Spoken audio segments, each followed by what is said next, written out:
You never went too fast, but it was just you look at it and you wonder sometimes, like, how did we ever get that done? But it's attributed to our coaches. It's attributed to players buying into a system where you took a group of players.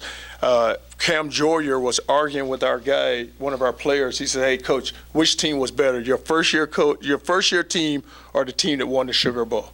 I said, that's a good question. He said, if you had that first-year team their third year, would you have won the Sugar Bowl? I said, well, yes, I would have, because, you look at it, I had Bilal Powell at running back. I had at offensive line was all seniors, from Weather to Tomchek to Stingley. I mean, you're thinking to Byram. Look at that group of guys. I had Johnny Patrick in the secondary.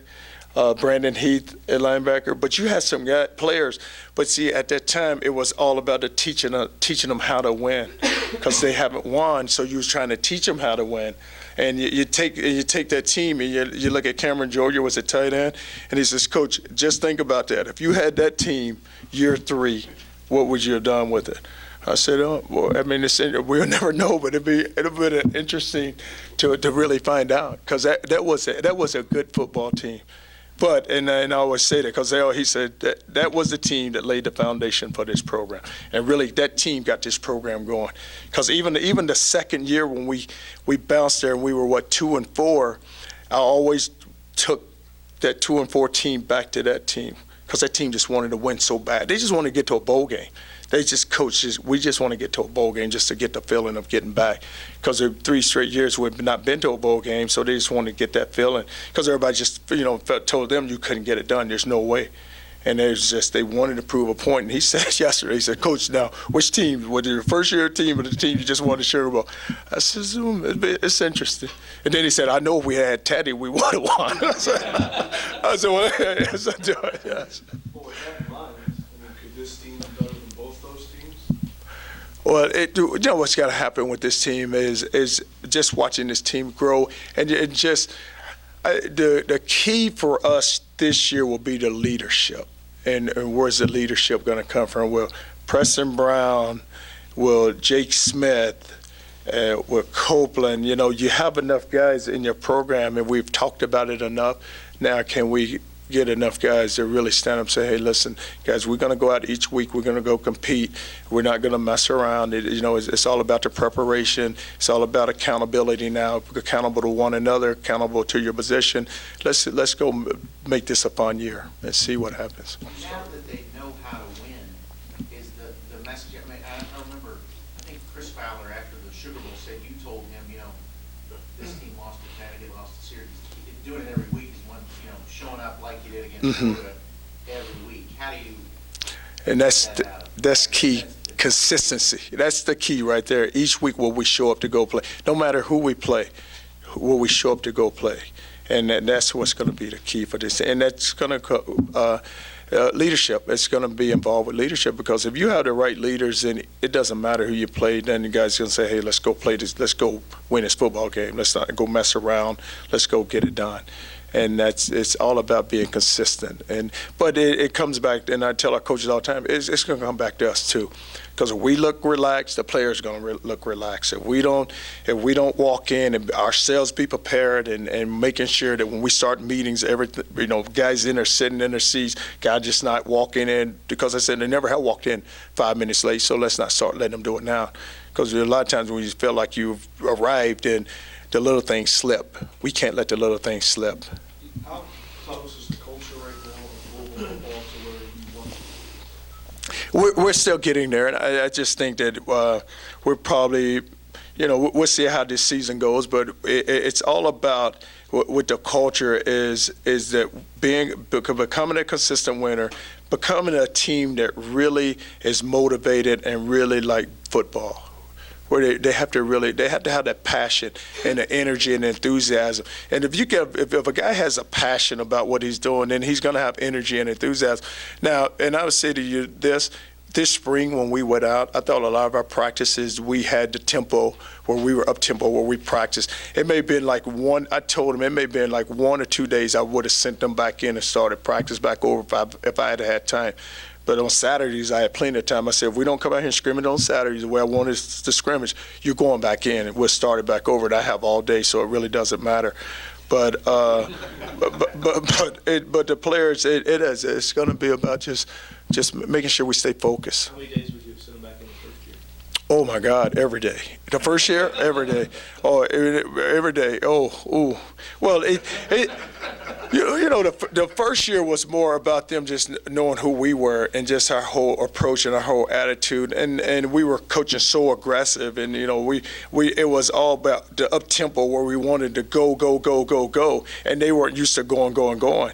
But now they know. So it's the guys like they know how many plays it's going to be, and they understand this. If we go out there and execute the right way, we're done. If we don't, then I'm going to blow the whistle, start the period over again till we get the perfect reps that we're looking for. Talk about consistency. How big is it that your staff has been together now for a while, and it's the same message, the same guys? How much does that play into it? It's so critical keeping your staff because the continuity is developed there, and now the players understand. What a player don't have to realize is, I got to learn. I got a new coach coming in, so now I have to learn new techniques. I had to learn what his whole attitude is or what he's trying to get accomplished. But keeping your coaches together has been a major plus for us. Is there any update on Clint? And do you anticipate having to replace him come August? There's no update, and I tell you what, once again, when you have a guy in your corner like your AD, like we have in our corner, it makes it easier. And whatever we have to do, whatever the process is, he's going through that process, and so we're just going to wait it out and just see what happens. Now, you picked up those defensive line responsibilities next week in practice. Is there anything you've taken from that, kind of going back into your roots as a position coach? I had to start coaching again. No, I didn't mind it at all because the thing is good there is you have a veteran group of guys, so they understand. So when you say, hey, let's go to work, but it's been fun out there. The only thing you miss is you can't look at every position because you have a position to coach now. Who's the recruiting coordinator right now? No, what we have is, I have a young guy up there that kind of places guys and tell them where they need to go, but each coach has an area, so each coach is still responsible for the recruits in that area. And so when we're going to go out here in the month of May, we're going to make sure that where Clint's area was, we're going to get that covered, where a coach is going to have to go into that area and cover that area. Even as busy as you are, you have to have seen the Rutgers coach and what he did with his basketball team. As a coach, what was your reaction? Well, I always look at it like there's no reason in this game that you should ever, have to, just, as a coach, as a football coach, sometimes you put your hands on guys, but you're teaching them a technique, but it's never like I'm throwing something at them. Like I would never throw a football because I always look at it like this. I have a child. Treat my child. I'm going to treat your child the way your child should be treated, no different than if you had my child. That's the way I want them treated. Because at the end of the day, kids respect you, and that's what kids expect out of you. And the kids expect for you to coach them and teach them how to become men, but not how to. And you have relationships. And, that would never happen on our coaching staff. No. How has life changed for you since the Sugar Bowl win? Do you have, everywhere you go, people want to take a picture with you, or is it different? No, that's always been like that here. But I don't, I really don't mind it, Ken. I still go to volleyball. I sit there and, people are going to walk up, little teams, like some of those, those little girls are 10, they all want to take a picture with me. So but nothing really has changed. I don't think you have to change as a person. You are who you are. And then, what comes with success, a lot of times the picture taking comes, the autograph. But I don't. I just still continue to do it. I still run my run. I still see the same guys. They blow and honk at me, but no, it hasn't changed. I don't ever want to have to change. How have you enjoyed this whole experience? Savoring it at all? No, you know what? Like I said earlier, someone said you really enjoy it, but I think as a coach, you still worry about now you've won. Now, it's like, okay, let's get on with the next year instead of just stopping and just looking around, just like, okay, like let's take a minute here to really enjoy this. But I just think it's hard to do that because you're looking at your team for the next season. So now it's like, okay, we know this. We know what we had to get accomplished, so let's make sure we don't slip. And Coach Pitino told his team that if they won a national championship, he would get a tattoo. He's going up to that. Do you expect a back tat or something if your team was the national champion? oh, they'll think of something. You know, they would think of something. We could go get that done. They would think of something. And but you know what you try to do, because he had the right team. They had the right chemistry, and you always look at it when you have teamwork and you have sacrifice. Guys are willing to sacrifice. Then you're going to get your championship, and that's what that team did. And that's what you try to. This what our team needs to do. Hey, teamwork, guys sacrificing, guys playing for one another. That good things are happening, and that happened for us late in the season last year. In your opinion, what tattoo should he get? Oh, I don't know. I don't know what Coach P likes. Hey, that is, I don't know what I would even get. They told me I had to get a tattoo. You got to hide it. You don't want nobody to see your tattoo. But you know how guys are now, they got them everywhere. It's like, wow, it's all across their face, like, wow. Is there any chance for parallels with the basketball team? I mean, they went to a Final Four last year and then were able to project that into a national championship next year. Is there any chance of parallel with that with your Sugar Bowl win? Well, you're going to always just talk about, and what I try to do now is just talk about our schedule, and not so much even our schedule. It's all about us as individuals, and what we can't do is become our own worst enemy. We can't do it. We got to continue to improve. Don't become your own worst enemy, and that can happen when you start worrying about, hey, last year we went to the Sugar Bowl, coach, but you know what's so good about last season? I can always pull up that Syracuse game. When I want to get their attention, I do. I did it the other day in defense. I said, okay, all right, let's just watch this game and watch a team run for about, 500 or 600 yards against us. But I can always pull that up to get their attention. How did Charles Gaines take the transition from wide receiver? Very well. He started off at defensive back for us, and then we moved him to wide receiver last year because he could run so well, and then we just took him and moved him back to DB. And because we just the thing about him, he has a lot of speed and he can cover. He's a very good cover corner.